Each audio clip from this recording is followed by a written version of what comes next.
Nina Bobo. Shh, jangan berisik teman.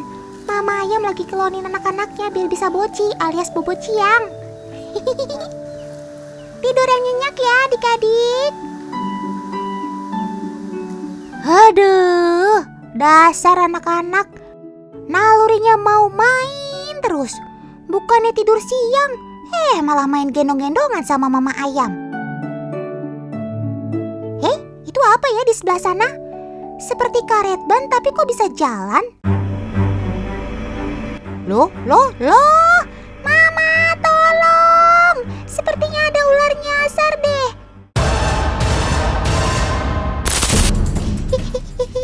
Itu kan ular kobra. Wah, jangan-jangan ia ingin memangsa anak-anak ayam ini ya? Gawat! Mama ayam, awas! Si kobra nampaknya siap menyerang. Nah lo, kamu sih sob, berani banget lawan mama. Lihat saja teman, si induk ayam tidak segan-segan mematuk ular kobra itu. Aduh, serem banget. Si kobra pantang menyerah untuk memangsa anak-anak ayam itu. Tidak, ular kobra ini mengeluarkan jurus mematikannya teman. Betul, kobra itu menyemburkan bisanya tepat ke arah induk ayam.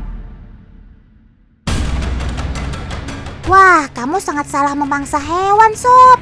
Jangan coba-coba mengusik anak ayam di depan ibunya deh. Ia rela berkorban hingga mati untuk menyelamatkan sang anak. Mama ayam sudah sangat marah tuh. Ia terus mengembangkan sayap dan menyerang balik si kobra. Wah, Otan salut. Ternyata unggas satu ini sangat berani mengusir dan melawan ular berbahaya seperti kobra. Yeay, terima kasih Mama ayam. Sekarang kondisinya sudah aman, damai, dan tentram.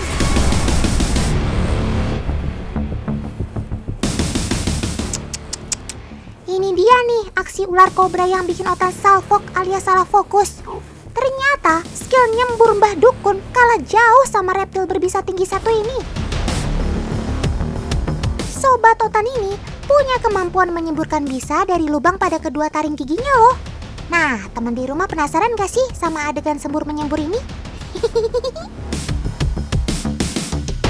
Karena Otan baik hati dan tidak sombong, Otan bocorin deh trik di balik layar proses syuting semburan kobra bersama Paman Arbi, handler sekaligus konten kreator dunia reptil. Untuk melakukan trik ini, hal pertama yang harus dilindungi adalah bagian mata teman. Karena bisa yang terkena mata dapat mengakibatkan kebutaan. Kemudian Paman Arbi mulai memancing kobra dengan tongkat. Kobra akan menganggap tongkat ini seperti ancaman atau lawan sampai ia keluarkan jurus bertahan dirinya dengan menyemburkan bisa. Nah, itu adalah yang semburan yang dilakukan oleh Najis Putatrik untuk bertahan dari mangsa ataupun pemangsanya. Biasanya semburannya itu selalu mengincar mata. Kenapa? Karena mata dari setiap pemangsa ataupun predatornya itu memantulkan sinar matahari. Jarak semburan Najis Putatrik itu kurang lebih 1 hingga 2 meter. Dan jenis bisa yang dimiliki oleh ular kobra ini adalah neurotoksin yang mampu merusak sistem saraf pada tubuh manusia. Otan ingatkan sekali lagi ya teman-teman, jangan meniru adegan berbahaya ini. Paman Arbi aja melakukannya dengan sangat hati-hati dan didampingi tim yang siap sedia membantu. Meski liputan di siang hari bolong, tapi semangatnya nggak boleh kendor dong. Semangat kakak-kakak!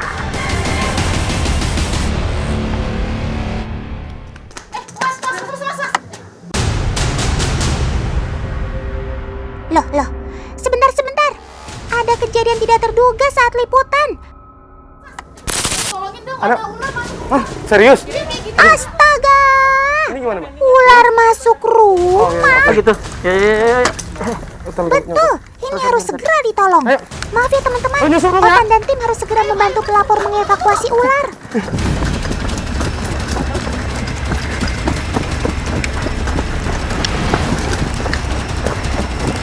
Mana?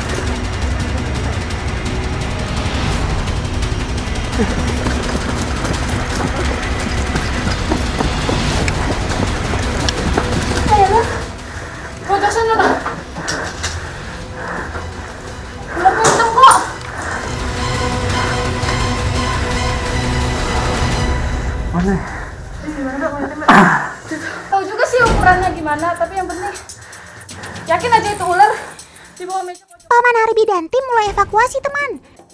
Seperti aduan pelapor, ia lihat ular di dalam kamarnya. Semoga bisa segera ditemukan. Mana? Oh, mana nih itu deh?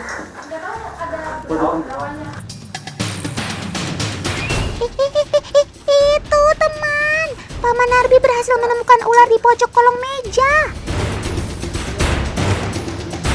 Sepertinya agak sulit mengambilnya. Posisi ular itu semakin memojok.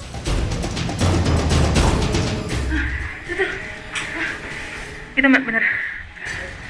Isi warna hitam. Ini ular kobra juga, Mbak. Tadi sebentar. Kita pegang dulu.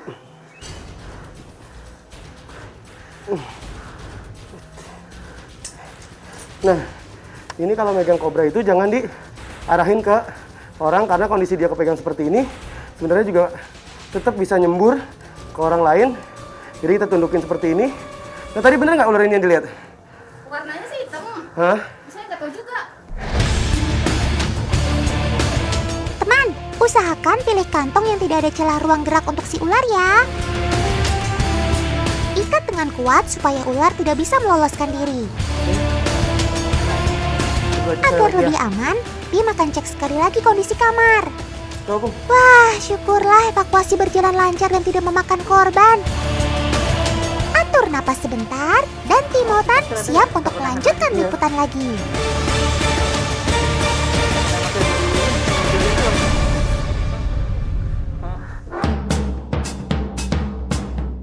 Teman, tidak sedikit loh kasus ular kobra yang berhasil masuk ke pemukiman warga. Salah satunya karena lokasi rumah yang masih dekat dengan habitat ular seperti kebun.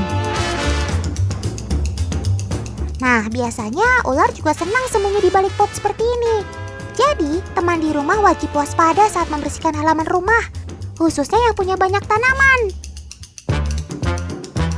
Pada dasarnya, ular takut pada manusia. Saat manusia kaget melihat ular, sobat Otan pun akan refleks menggigit karena merasa terancam. Kali ini Otan dibantu Paman Arbi akan kasih tips penanganan pertama saat terkena gigitan ular berbisa pada area tangan.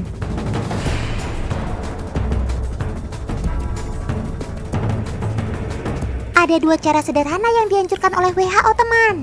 Jika korban memakai baju kemeja, buka kancing tengah lalu masukkan tangan ke dalam kemeja.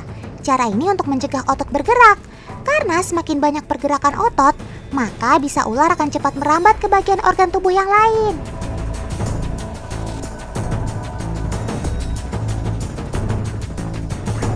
Cara yang kedua dengan menggunakan kain.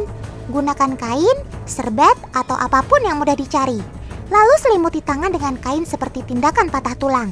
Ikat dengan kencang untuk mengurangi pergerakan otot. Lakukan cara ini dengan tenang ya. Setelah itu, bawa korban ke rumah sakit terdekat untuk dilakukan perawatan lanjutan.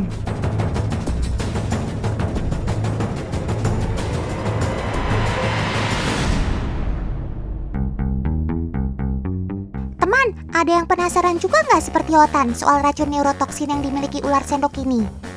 Kira-kira bagaimana ya penyebaran fenomena ke dalam tubuh manusia hingga menyebabkan kematian? Nah, jadi neurotoksin umum ya, kita sebutin neurotoksin umum sebenarnya adalah bisa yang menyerang saraf dengan cara dia drainase dari sel limfatik itu, cairan limfatik, drainase ke dalam darah, kemudian menyerang ke seluruh tubuh dan mereka akan berubah lagi. Misalkan menyerang ke jantung menjadi kardiotoksin, menyerang ke jaringan menjadi sitotoksin. Nah, ini yang menyebabkan korban mengalami gagal ginjal ataupun hilang kesadaran. Namun biasanya neurotoksin diawali dengan adanya paralisis muskular atau rusaknya saraf pernafasan. Di situ korban akan mengalami sesak nafas yang luar biasa, hilang kesadaran hingga akhirnya gagal ginjal ataupun serangan jantung mendadak. Ini yang menyebabkan neurotoksin lebih mematikan dibandingkan hemotoksin. Teman, intinya jangan semakin panik ya. Semakin banyak otot bergerak, maka semakin cepat sel limfatik menjalar ke seluruh organ tubuh. Oke deh, Otan udah paham sekarang. Terima kasih Paman Arbi.